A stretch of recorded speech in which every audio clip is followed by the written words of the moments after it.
Do you love hard conversations? I don't think any one of us does. And I feel like Colette does such a good job validating that these things are difficult, but how important and life-giving and life-changing they are, and how much they shift not only relationships, but most importantly, our relationship with ourselves. So I just loved this woman. I think she's absolutely brilliant. I am so excited for you to hear this interview, to read her book. I think her work is so just like spot on and so helpful for our growth, for us to have meaningful relationships and on all of the good things. So let's get into it. I am so happy to have you here. I was mentioning to you that I listened to you on a podcast. I was like, this is so good. And this is really a difficult topic, no pun intended, difficult conversations. So why are hard conversations or conflict, shall I say, like so difficult for us? I know it's so wired into how we are as human beings. And I think this is something that sometimes gets lost in the shuffle. It's not just personality or the kind of household you grew up in. Certainly, if you didn't see conflict handled well, that's going to play a role. But really, this is deeply embedded in what it is to be human, that we have this neurobiological paradox that we're wired for both safety and connection. So we want to be close. We want to be known. We know how good it feels when you share something and somebody gets you and really listens. But at the same time, we're very, very susceptible to detecting danger in someone's facial expression, their tone of voice, because conflict or the possibility of saying anything that might upset someone feels so dangerous to connection. So it's really this push-pull, this connection. But I think the more we understand that, the more that doesn't have to hijack the actual conversation. Most people aren't dying to dive into a topic that feels awkward or uncomfortable, or people think it's going to make it worse or not lead to any change. So why bother?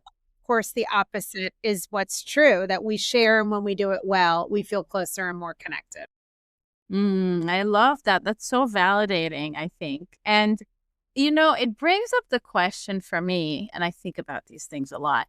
Do you think that, how there's a lot of couples that just don't do conflict, like they just like avoid it. It just doesn't exist. And Most people. sometimes, yeah. Yes. And then there's, the whole like conscious partnership idea and like really using conflict for closeness. And so do you think that even though we're wired to see conflict as a threat, in a sense, like, are we also wired to learn how to have healthy conflict? Yes, great question. So, really, the primary task of emotional maturity is learning how to navigate conflict in a constructive way, because relationships are supposed to push our buttons. There's supposed to be conflict. And I think it depends what you think of when you hear the word conflict. Most people think, oh, I don't want to do that. But really, conflict might just mean, oh, you stepped on an old wound, an insecurity I had about myself when I was a kid, when you commented that way. And now I have the opportunity, if I can notice what's happening, bring my own self-soothing to it, but also share about it and open up to you, I have the opportunity to heal. You, my partner, have the opportunity to know me more deeply. We have the opportunity to feel more connected. So this is why when you know how to navigate conflict, it becomes a beautiful thing, not something to shy away from, but rather something to go, oh, what can we learn here? And how can we grow and deepen together?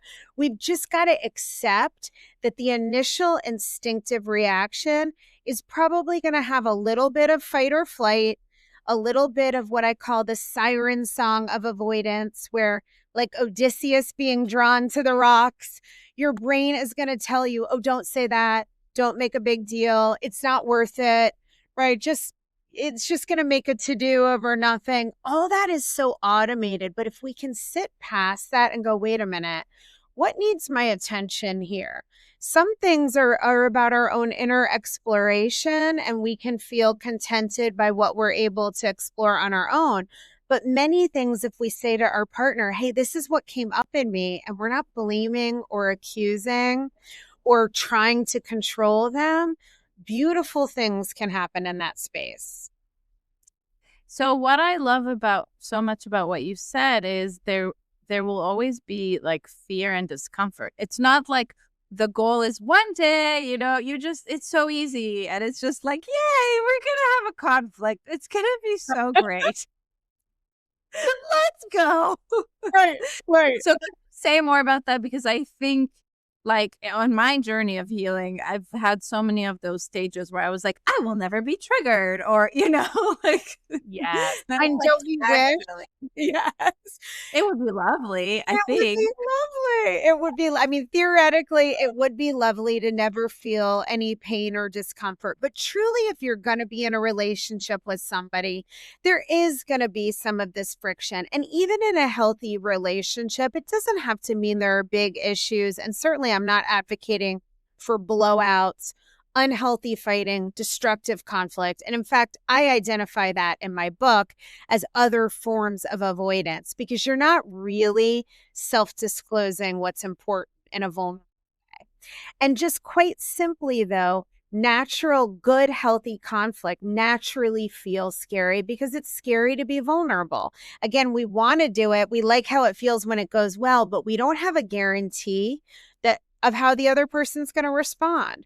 So it's taking a risk, and risks and uncertainty always feel a little bit uncomfortable.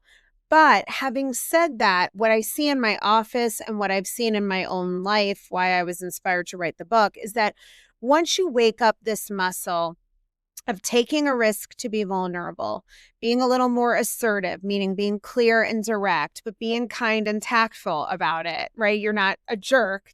Assertive doesn't mean aggressive. But once you start to do that and say, hey, the other day you made this comment and it stayed with me. And so I thought about it and I'd like to just share with you how it landed inside of me if you're willing to listen. It actually really hurt my feelings and I got curious about why. And what I realized is I used to get that message from my mom when I was little. I mean, I'm just making this up extemporaneously, but right, I'm not blaming, I'm not coming at you, I'm not saying, how dare you, but I'm also not swallowing it. And the more you do that, and the more you come forward in a way that gives your partner the best chance possible to hear you, the more you get a good response, the more your limbic system, which is your emotional nervous system, learns in real time, okay, conflict feels a little scary as I approach it, but wow, it goes well most of the time. And then we start to be a lot less afraid. I mean, I am genuinely not that scared to get into it with my husband anymore, even to have a really big conversation about a big trigger. But I have other areas of my life that are still scary, like with a friend, if I have to confront something, or with a coworker, that can still feel very scary for me. So I just want to encourage people. Yes, it's always going to feel a little uncomfortable because it's uncertain and you're taking a risk, but it does get a lot better. And eventually the rewards, it's such a positive feedback loop that makes you want to confront things more. That's beautiful. Colette, can you walk us through your journey? Like, why did you write this book? How did you get to a place where it feels good? Yeah. Yeah. And because I was not this way. So I was very much a people pleaser. I call it good girl-itis. I'm a very assertive person. I have a strong personality. I've never been quiet. It's kind of ironic that I wrote a book that has quiet in the title, but quiet's really a euphemism for avoiding. But I grew up in a household where I grew up in New York. My mom and dad are both very strong personalities, very verbal and vocal, strong-willed people. And my early childhood was really good, but then my parents started to argue and they argued really badly and they ended up getting divorced. And for a while, it was very unpleasant for me. And I would lie in bed. I mean, I can remember listening to them argue and having a stomach ache and just wishing it would end and thinking to myself as a little girl, when I grow up, I'm going to have the perfect marriage and we'll never argue. And of course, what I associated conflict with was bad. I associated in my mind that my mom was difficult, right? Which is very much society's message to women, that if we make waves or rock the boat, even if we say it nicely, we're difficult, we're a bitch. Look what happens when a woman tries to go into politics, like Hillary Clinton, right? I mean, the examples are endless, the way women are treated. Too much. We're too much. Too much. Too much. Too difficult. Sorry, even when you were saying, when you were speaking about, okay, and then you kind of like express, and this is what it reminded me of and what it brought up in me. I was like, isn't that too, like, that was my instinct. Like, that's a lot to share. Even though I love that and I love to do that with certain people, but I can imagine, it's just like this feeling like, wow. Right. Exactly. So that's part of it, that we're conditioned to think that we're going to be too much, or that we're seen as difficult, or we're nagging, or we're making a mountain into a mountain into a molehill, or molehill into a mountain. I think that's the way it goes, right? So there's all this stuff that's even semi-conscious that's holding us back from sharing. And there is nothing wrong. All your feelings are valid.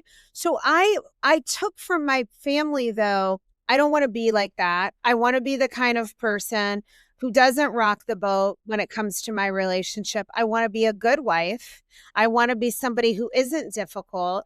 And I became that classic, what Gillian Flynn in Gone Girl calls the cool girl, right? Like, oh, you want to go to a strip bar? I don't care. I'm not threatened by that. That's one small example, but try to be the perfect wife. And I met this guy in college who seemed like the answer to my prayers. And I just wanted to be everything my parents weren't. So from the outside looking in, we seemed to have this idyllic life, the perfect white picket fence life. And everyone thought we were a great couple. But inside the relationship, I really wasn't expressing myself. I wasn't connected to my own needs for fear of how they'd be received, thinking I was too much, certainly a lot. And in fairness, I would get messages the few times I tried to share anything. I would get messages that it wasn't welcomed, that I was a pain in the neck. I would hear that I'm like being dramatic, or, things that were very painful. And looking back, my ex-husband was very, very avoidant, not emotionally connected. He's done a lot of work on himself, and we're both remarried, and all's well that ends well. But what I didn't do is know this middle ground way of, I owed it to myself to really figure out what I was feeling and needing and express it. And maybe it wouldn't have gotten answered, but I'll never know, and do it. And we ended up divorced when I had young kids. I lost all my money. I lost all my friends. It was a disaster area. But right before we got divorced, I went to a marriage counselor who was terrible.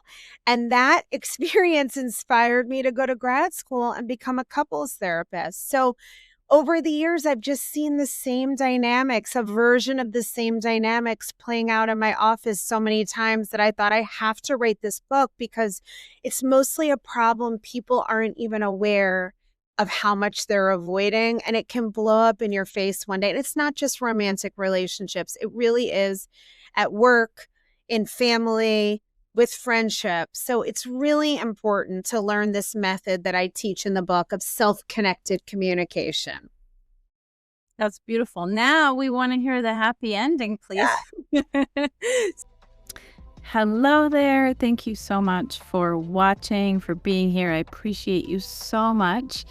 And if you can just take one little moment and help me make this podcast a success and support us, please just subscribe to my channel, like this video, and leave me a little comment. I want to hear from you. How's this landing for you? Is this interesting? What are you learning? What are your takeaways? Again, thank you for being here. I love you, and let's get back into it. So your current husband, what makes that relationship safe for you to express? And obviously, I'm sure you did a lot of work on yourself, but it also sounds like he makes it safe too. Yeah, I mean, he's had to do a lot of work, and we had a lot of hardships. I'm very much attracted to my opposite, which a lot of people are. So my husband's a numbers guy. He's an accountant. Now he works as a CFO. Emotions are very difficult for him. Communication is very difficult for him. And I am big and emotional and deeply feeling and very expressive, right? I do talk a lot. I have a lot to say. I have a very rich inner life. He is not like that. And we're a blended family. We each came to the marriage with 2 daughters. So we had a lot of rocky periods of really struggling to understand each other. And still, it can be hard. But I think a couple of things. One, I felt like he did really want to hear. I felt like I did really, maybe not always in the moment, but I felt like I could be myself with him, and that there's a difference between getting triggered, and sometimes we go into fight or flight or freeze or fawn because our brain gets hijacked, and we can come back and repair. It's going to happen to anyone. And being in a marriage where you feel like, wow, I really can't bring all of myself to this relationship or I'm going to be judged. And unfortunately, I did feel that with my ex-husband. There's a lot in social media now about dismissive, avoidant. And I know some social media isn't so great, but a lot of those pieces fit where, he had been raised in a very emotionally disconnected environment. I think he's learned a lot since then. And I don't think he shows up this way in his current marriage. I don't know, but that's the sense I get. But with me, there wasn't really a wanting to know me. And the difference is, if I had been more of the way I am now, I might have discovered, okay, this relationship isn't going to be able to be this. And then I would have had choices about, do I want to move forward and accept, or do I want to leave the marriage in a healthier way? I did not leave the marriage in a healthy way. So with this husband, I am unapologetic about it. I do come forward. If something bothers me, I know it's better to address it now. And the cool thing is, when you learn this method that I talk about in the book of self-connected communication, and you start to address small things as they arise, which I do with my husband, things don't build up. And these are not hour-long conversations. These are very quick little, once you get this muscle warmed up, hey, this happened. This is how it made me feel. This was the story in my head. Here's what I need. Oh, I didn't realize that. Thanks for sharing with me. You know what? This is what it brought up in me. And then we're done. And there's no accumulation of resentment and like a negative story that builds up over time about the other person. That's why it's so dangerous not to talk about it. So I'm committed to it. And when my husband is triggered, we take a time out, we come back to it when we're both regulated. And it's just like principles for relationship health that I think we're both committed to. I love that. Thank you for sharing that story. And I have many questions about this, but I think before that, how do people know? I'm also divorced. And for the longest time, I would think that triggers are good and I need to keep working through them together.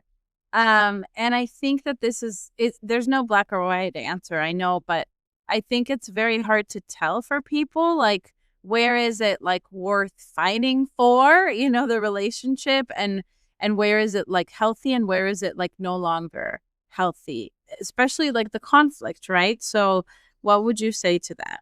So what do you mean though? Like, you mean issues that are coming up, or the way you're arguing, deciding whether to leave? Like, tell me a little more what you mean by that. Yeah, maybe because you're an expert in the hard conversations, like, where is the conflict healthy and where is it no longer healthy? Like, where is that, the crossing of that line? Okay. Okay. So I would say that whatever triggers you internally is always, I mean, it just is what it is, right? You can't help how you feel. You can't help that something has a charge, but you can help what you do with it. So if someone said something and we lined up 10 people, and I'm trying to let me think of an example that might make this like more fleshed out. Okay. So I'll just pull something very generic from a session without revealing, of course, any of my clients' stuff, but from something that came up today. So the wife had made a comment. Actually, they're not even married yet. The woman, it's a heterosexual couple, had made a comment that she thought was not really that big of a deal. The man took the comment as like, you're not a man. And that wasn't what she was intending to say at all. Now, if we lined up 10 people, they would all interpret it differently. If we looked out the beautiful window into your Costa Rican mountains, we would all describe something different because that's how it's all subjective. But that's how he took it. And he felt hurt, deeply hurt, ashamed, and angry. Now, unfortunately, in the moment, what he did with that was to lose his temper and to fire a bunch of bullets back and say, well, you're and called her some not so nice things and things he doesn't mean. Now, that's absolutely important to talk about and work through. And he's got to own that the way he felt it and the way he interpreted it is his own. She said the thing and it hurt him, and hopefully in repair, and we did get to some repair in the session, he can hear an apology. And he did get an apology, even though that wasn't how she intended the statement. I would never say that those things should be swallowed and not talked through. What did happen in this case, though, is the way it was handled was not healthy at all and caused more damage. So that's the part that can really be out of control. The trigger itself, never bad. It just is. We're all wounded. Even if you had an idyllic childhood, somebody hurt your feelings, I guarantee at some point. And your brain's job is to remember and remind you of anything that seems like that is happening again, because your brain doesn't want you to be happy. It wants you to live. So it's trying to alert you to danger. So in this moment, she's like, but what I said was, it wasn't even that. And it's not fair that he takes it that way. Okay, you're not to blame, but yes, it landed that way. And if we can hear, I had no bad intention, but the thing I said hurt my partner in this way. And I can show care for that because my partner's willing to take ownership and not come at me with anger and intensity.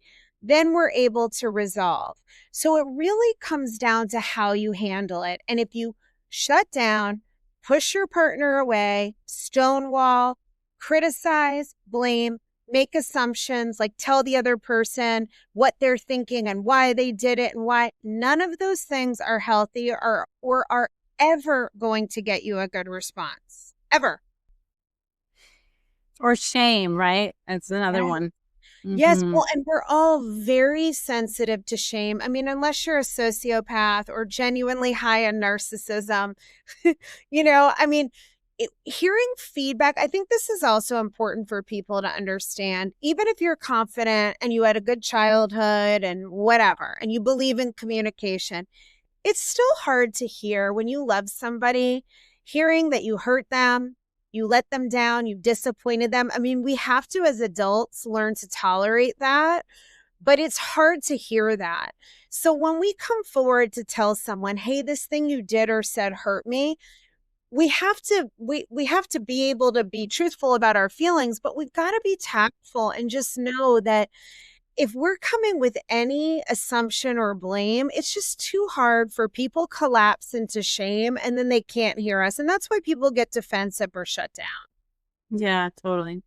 And how does a good apology sound like? In this case, I think this is a really good example where well, it wasn't my intention. Yes. So it could be like, yeah, it could be like, I'm sorry you feel like that. Not helpful. So how do we acknowledge, validate, and apologize when we've hurt somebody's feelings and it wasn't our intention at all? Okay. I love this because this is so powerful if you can do this. So everybody, in fact, another session today, a husband was saying to me, but I think intentions do matter. Okay, they don't, not for this. So intentions matter to you and your character. And this is shame-based. We don't want to feel like we're bad people. We don't want to feel like we're bad partners. We don't want to feel like we're bad people or partner in our partner's eyes. And that's really why we want to share our intentions. And it's so human.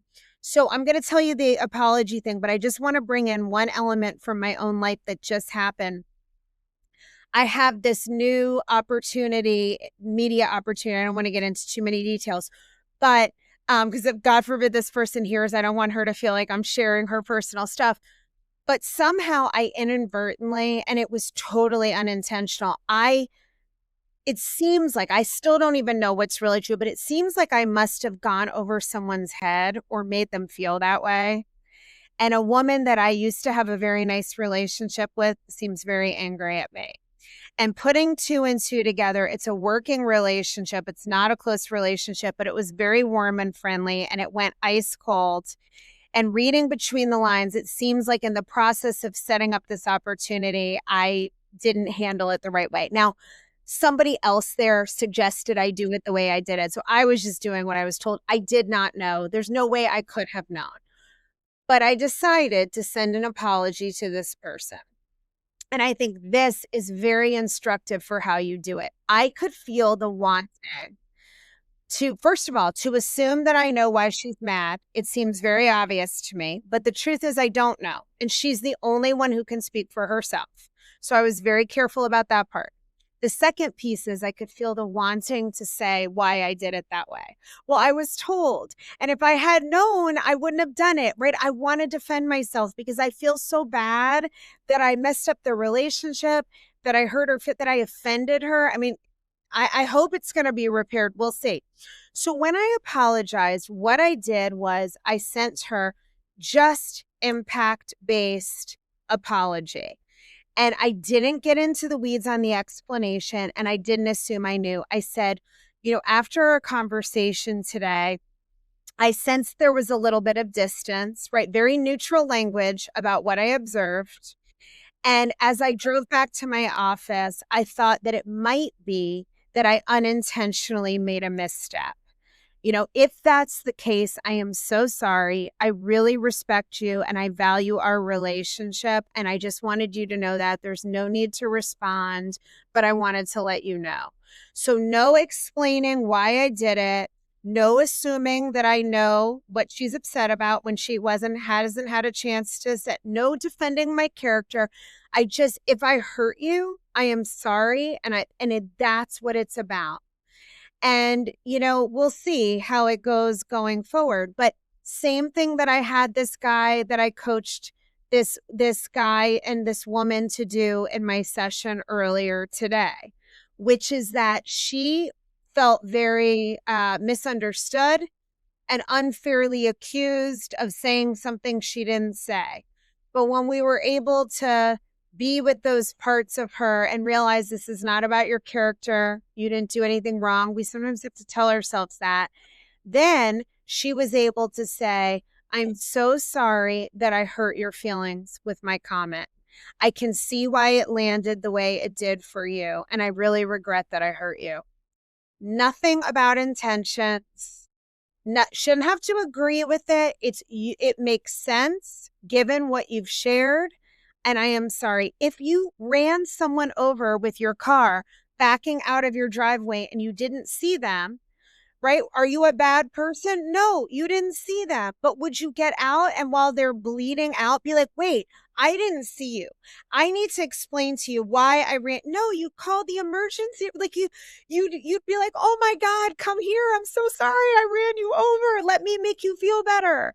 So it's the same as physical pain. We hurt someone. We just want to own that we hurt someone. And our character really, as an emotionally mature adult, it's really not about our own character at that moment. We have to tend to that in ourselves. Wow. This is such a good example. I am so bad at this. I don't know if you know. Do you know the Enneagram? Do you work with the Enneagram? Yes. Okay. I don't work with it much, but I've done it. What number are you? Take a guess. Which number would be terrible at this? Okay, I really don't know. Tell me. What? 1. Okay, you know what? I don't know it well enough. I only know mine. I'm a 7. Oh, interesting. Okay. I'm a 7 with a background 4 and 2. 1 is like the helper and 1 is the independent and the 7 is the enthusiast. Yes. So ones we cannot be wrong or bad. We can't be bad. We're very sort of. Yes. And my friends always tell me, like, You did nothing wrong, but you hurt my feelings. Yes. And I need to hear that. That sentence actually really calms my nervous system. I'm like, okay, I'm not bad, but I hurt their feelings. And Yes. so, yeah, I'm really going to take this away from this conversation. This is very helpful. And I almost like don't want to send this to my friends because they're gonna be like, yes, this is what we've been telling you to do. You don't need to explain, but just say you're sorry. And it's really hard because also once we put so much effort into being good. So Mm, because we're constantly putting effort into being good and then we actually mess up, it's like, no. terrible. You feel terrible. And Yes. Marina, what you just said is exactly like when your friends say that to you and it's so soothing, that totally makes sense. And I think for all types, it's very helpful to say that to people. Now, sometimes we do feel like someone did something wrong, so we don't have to say it if we don't mean it. But in the case where it's true, it's so soothing for this exact reason. Everyone struggles with this, really feeling like you're a bad person. But also, we can say this to ourselves. Like, I had to, before I sent that apology, I had to really have a dialogue. And this is why I call it self-connected communication. I had to realize that I was so upset that I somehow did the wrong thing when I never would want to hurt anyone. And now I might have messed this relationship up. I had to first say to myself before you communicate, like how you talk to you first sets you up for success. So to say to myself, okay, I made a mistake. I didn't mean to. I know my character. I know it was an innocent mistake. And this doesn't feel good, right? It doesn't feel good inside. And I had to soothe my own inner child that, like, it's okay to mess up. I know my good intentions. I actually didn't do anything wrong, really, at all, but I can still try to repair the relationship. I really hope it works out, first of all. And how do we do that soothing process? Like, can you walk us through it practically? Where you literally like, okay, open the email and then first I'm going to close my eyes and talk to Yes. myself.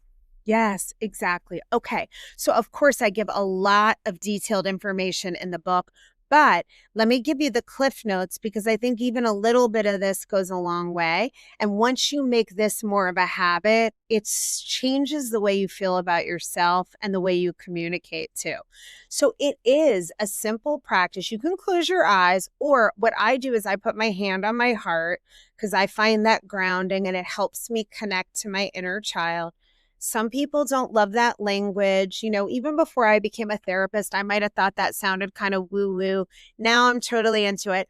But, whether you want to think of it as like a real distinct part of self, which psychologically we do have, or a metaphor, thinking about the little you, the little girl you were, is still living. And, in my wrinkled, sun spotted body, she's still in there and she needs me. That's our vulnerable self. So when I do this, I feel more connected to her.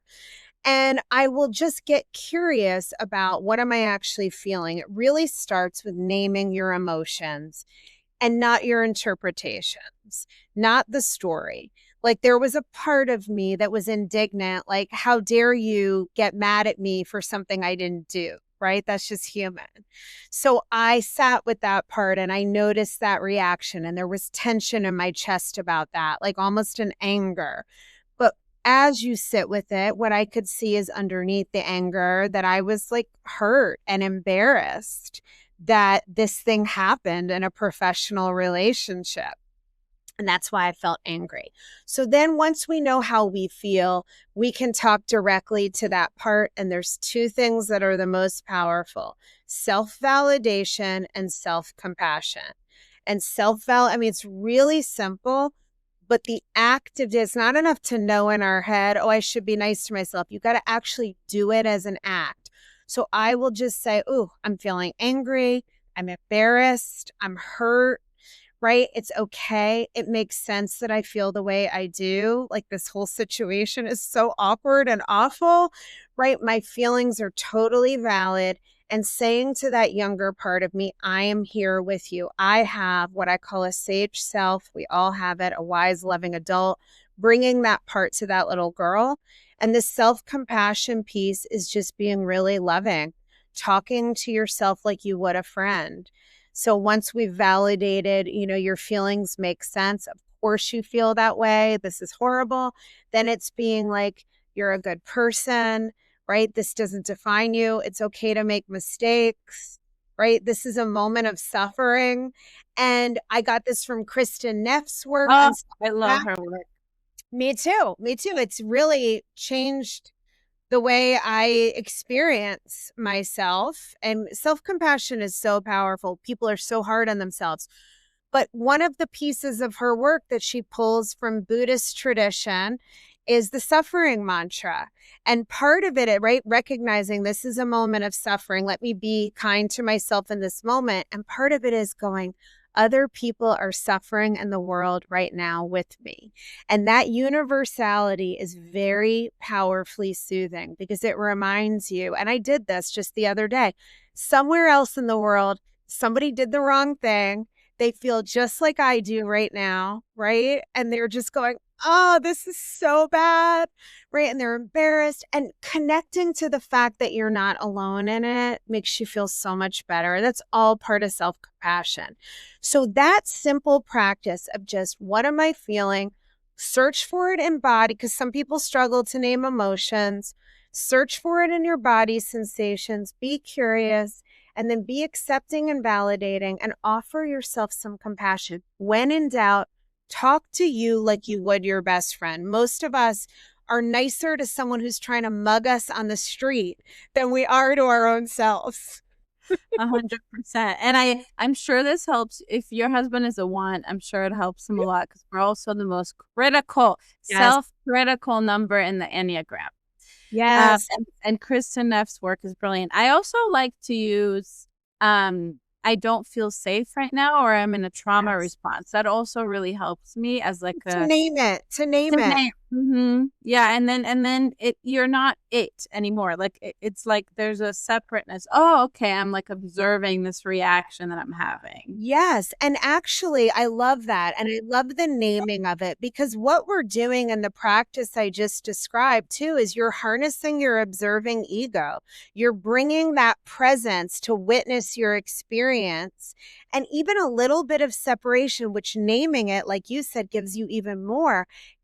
We get so blended with the thing, the story, the emotions, what's happening. If we can pull out a little, there's often just some perspective and softening there.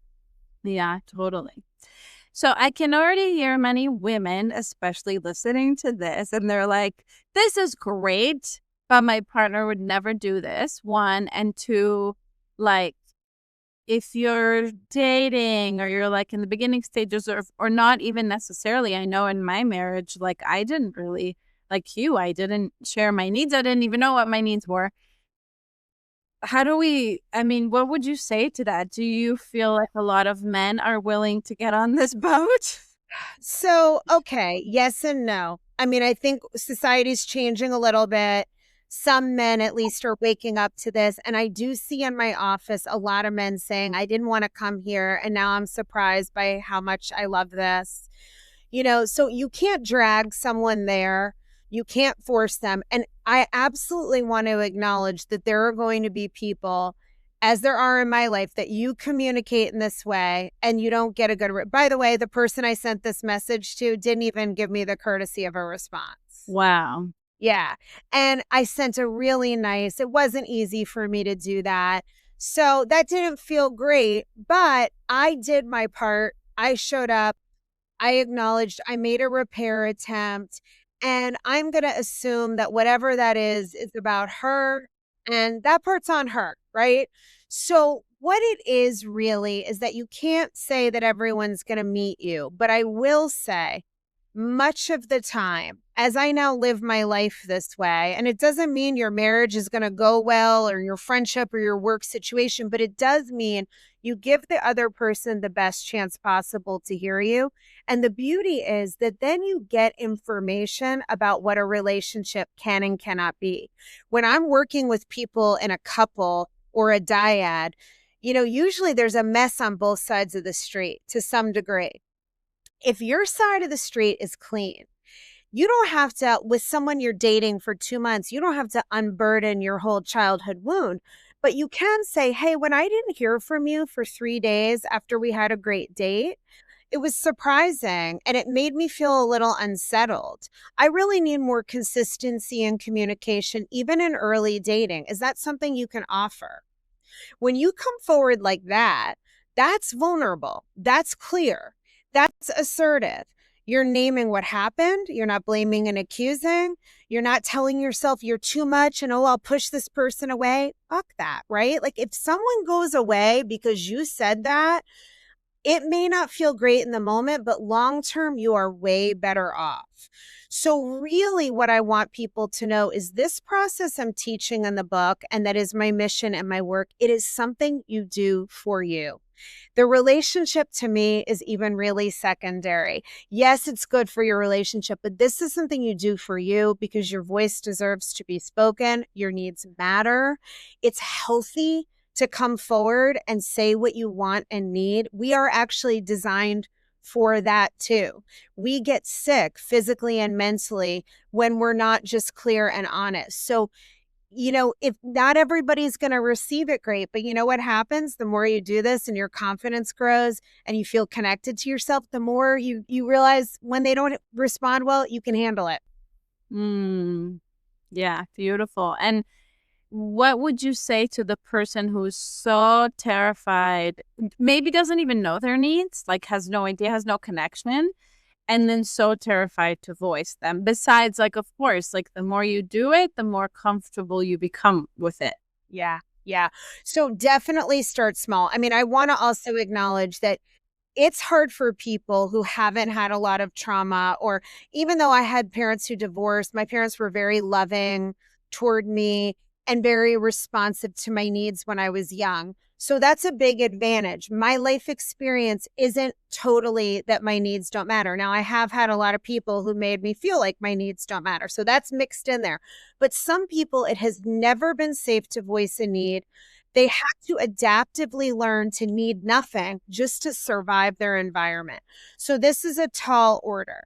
Now, I do tend to a lot of this in detail in the book, a lot more about identifying your needs and then deciding with a lot of discernment how much, depending on the relationship, you're going to come forward with. But what I would say is start really, really small, because this is going to feel very scary and very confusing. Pick something. Maybe it's not even with a romantic partner. Pick the safest person in your life or the relationship with the least risk to lose, and pick something on a scale of 1 to 10 that bothers you at like a 2 or a 3. Like my office mate, maybe I would pick to say, you said you'd clean the coffee machine, you didn't, and when you didn't, I felt all kinds of things. Something that even can be scary. So Yeah. yes, yes. And in fact, I get more scared by those things than I do with my husband, but this is also what I do for a living. So pick something really small. And even if you can't say it to the person, start with the process with yourself. See if you can get curious inwardly about, wow, and this is why I give a whole blueprint. I call it the self-connected communication blueprint, and a lot of questions to ask yourself to help people figure out what they're needing, what old wounds are getting activated, what their child parts are feeling. And then maybe you don't even decide to come forward initially, but you start to do this practice for yourself of, oh, this is what I needed. A lot of times what we need is surprisingly, sometimes it's to solve a problem or a behavior change, but a lot of the time we need reassurance or comfort. We miss that part completely, right? I got the message that I wasn't good enough. What I really need to hear is that you don't see me as a failure. And that can be very vulnerable to say to somebody, but wow, when we know that that's what it's about and we put it out there and somebody says much of the time that they're not thinking or seeing us the way we fear or feel. And when we can hear, oh my God, I think you're amazing. Wasn't thinking that at all. Like it's totally okay. It is so healing. And without any risk, there's no reward. This is amazing and so helpful. And I'm definitely one of those people with a complex history. And so, yeah, I know how hard that is. And my clients, this is a big thing we work on, is like, the cutest thing. It's not really funny, but it's cute because I went through it too. It's like at first they're like, well, I don't have any needs. And then it's like, well, shouldn't I give myself all my needs? Like, I'm not supposed to ask anybody. I need to be self-sufficient. And I'm like, well, you are a human being. So you definitely have needs that other people can meet for you, And Yeah. The it's trauma response, we can become so hyper independent. So this is also lost. I just have to say, yes, you're the primary caretaker of you.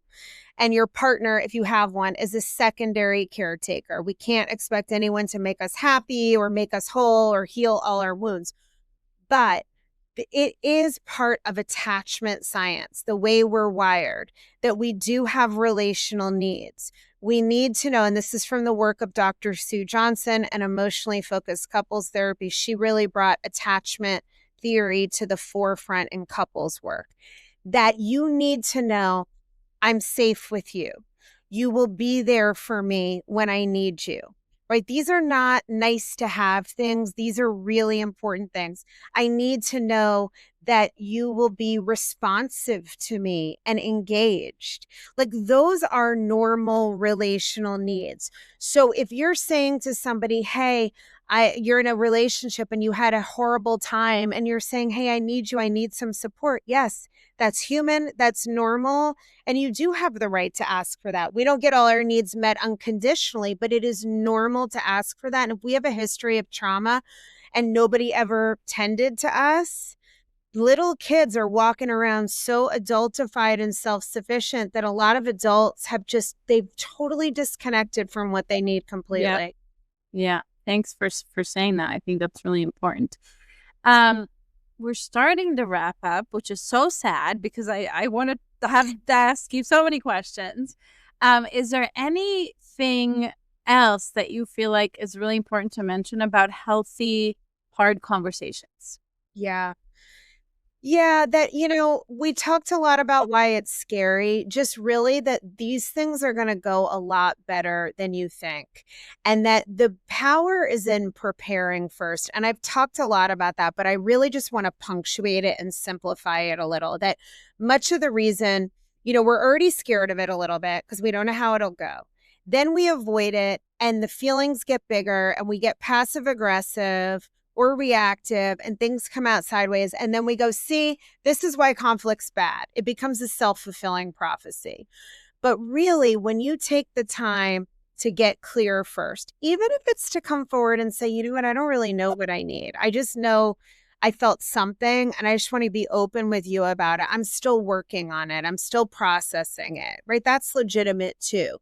But the more we prepare first and we get clear and we dig for what's underneath the surface, it's never about the dishes. It's about the old wounds. It's about our own insecurities that we feel inside. We all have them. We're all, as human beings, afraid of abandonment and rejection, even if we're not aware of it. It's deep down. It's wired into the fact that we need other people to survive and thrive. So dig for those things and get really clear.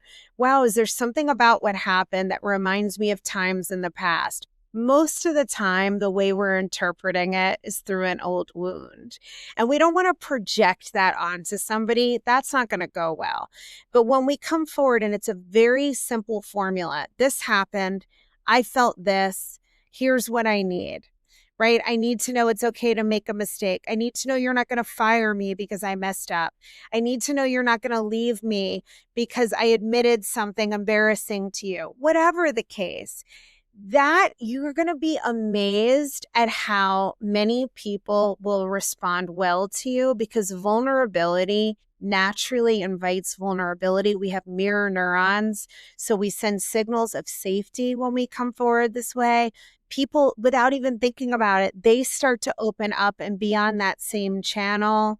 It's tremendously healing, and nothing feels better than taking a risk and getting a great response. And I just want to encourage people that will, you may be amazed how much more this happens than you might guess, even with a partner that you think.